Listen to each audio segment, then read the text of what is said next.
first of all, presence and natural awareness are synonymous. They're the same thing. And what I hear you alluding to, you can tell me if I'm wrong about this, but what I hear you alluding to is that is there a difference between basic goodness, between the heart of who we are, and this natural awareness, the sense of presence? And ultimately, there is no difference. These distinctions are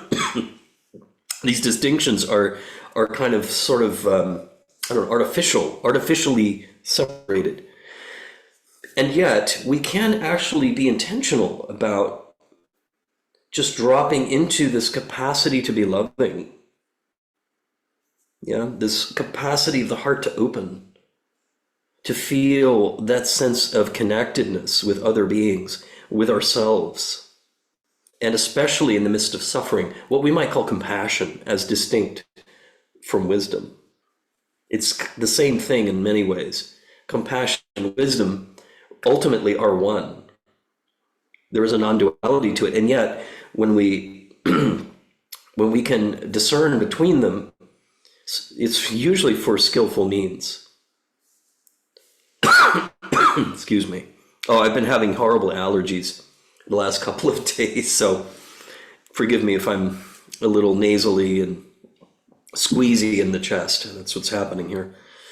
But yeah, so cultivating the heart of the matter, cultivating the sense of loving feeling.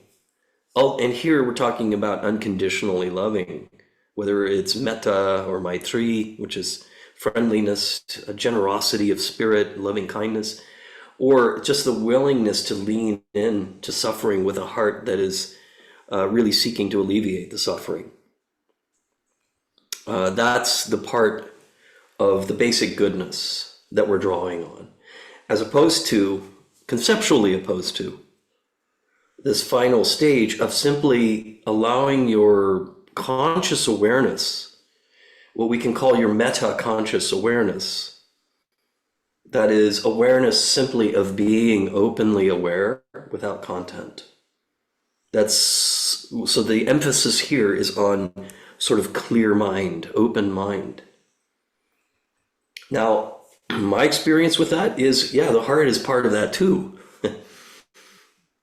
That, there is this openness, this basic quality of connection and caring that comes in this state. So like when we do open sky mind meditation, allow your mind to be clear and vast and open like the open sky. Part of that is also a state of the heart. It's not just a state of mind, it's a state of heart too. Because it's going to be hard to feel that if our suffering keeps just bubbling up, steaming up, boiling, the pot is boiling.